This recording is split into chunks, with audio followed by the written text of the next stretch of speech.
wafdii hogaaminaya wasiirka wasaaradda howlaha guud iyo guriyada Soomaaliland Cabdirashiid Ducaale Qambi ee maalmihii ugu dambeeyay howlaha shaqo u joogay gobolka Sanaag gaar ahaan magaalada Ceergaabo ayaa booqday garoonka kubadda cagta Daala Stadium kaasoo xukuumadda Soomaaliland dibadhis iyo casriyeyn roog cagaaran ay ka wado waxaana wasiirka saaka kormeerkiisaasi ku welinayay barasaabka gobolka iyo waliba mas'uuliyiin ka socda wasaaradda howlaha guud waxaana dhismaha garoonkaasi faahfaahin ka bixiyay injineerka gacanta ku haya Axmed Diiriye Jaamac oo ah gudoomiyaha shirkadda Muunays ayaa waxa hadaladiisii kamid ahaa sida tan barlabaadkan waxaan u mahadnaqayaa wasiirka howlaha guud iyo guriyeynta gudoomiyaha gobolka agaasimaha dhulka waaxda dhulka oo maanta ay farxad noo tahay inay nagu soo booqdeen annagoo shaqadii wadna garoonka Daala Stadium shirkadda Muunays farxad bay noo tahay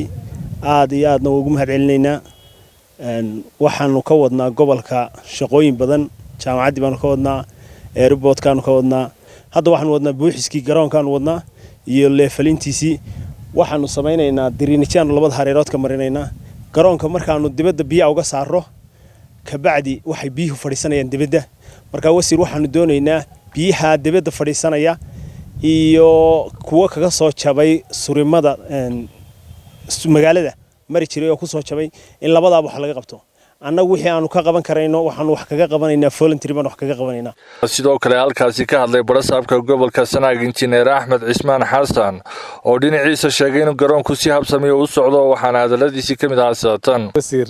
waxa farxad noo ah inaad maanta nagu soo booqato ama aad indhaha ku aragto garoonkii weynaa ee Ceergaabo oo dhisma ku socdo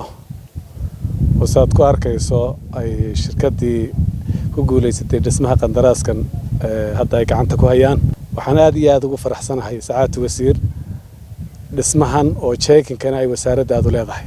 iyo tayadeeda runtii gobol ahaan markuu dhismana wax weyn wax ka tiri doona biyaha halkan ka baxaya ee labada dhinac ceelka ka mari doona ee labada drainage loo sameynayo marka ay garoonka dibadda uga baxaan oo aynu indhaheena ku arki doono kolka beerta xorriyadda u sii gudbayaan waxa ku yar daloolka ay biyuhu ka baxayaan ayaa yar garoonka iyo laameyda beerta xorriyadda u dhaxaysana ciid badan baa iyadna fadhida taana in laga qaado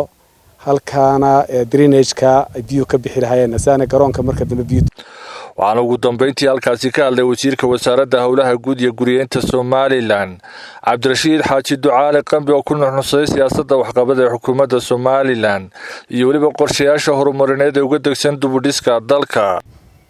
halkan aan joogno oo ah garoonka kubadda cagta ee Ceergaabo ahna garoon aad u ballaaran oo qiimo leh waxaan shirkadda Muunays hadeer uu ku kordhin lahaa inta uu ku kordhiyay barasaabka gobolku taas oo ah labada biyo mareen ee ay sameynayaan in ay noqdaan laba biyaha si fiican u soo dhaafiya garoonka kuwaas oo garoonka hareerihiisa la marinayo isla markaana aanay noqon kuwa fadhiista garoonka marka la dhaafiyo garoonka hortiisa si aanay garoonka dib ugu soo noqon ee drainage-kooda la dheereeyo oo meeshii slope ah ama kala sarreysay ugu horeysa biyaha wadaysa lagu rido taasaan kula dardaarmayaa shirkadda Muunays insha Allah bismillaahi kariim wax xumaanaya ma jiraan wixii kolley qaabkiisii iyo qoraalkiisii iyo sidii loo dhisayay iyo sidii loogu talagalay intaba waad haysaan wixii ay keento danina waa wada maareynayna insha Allah bismillaahi kariim Ali Aadan Daahir telefishinka caalamiga Home Cable TV magaalada Ceergaabo.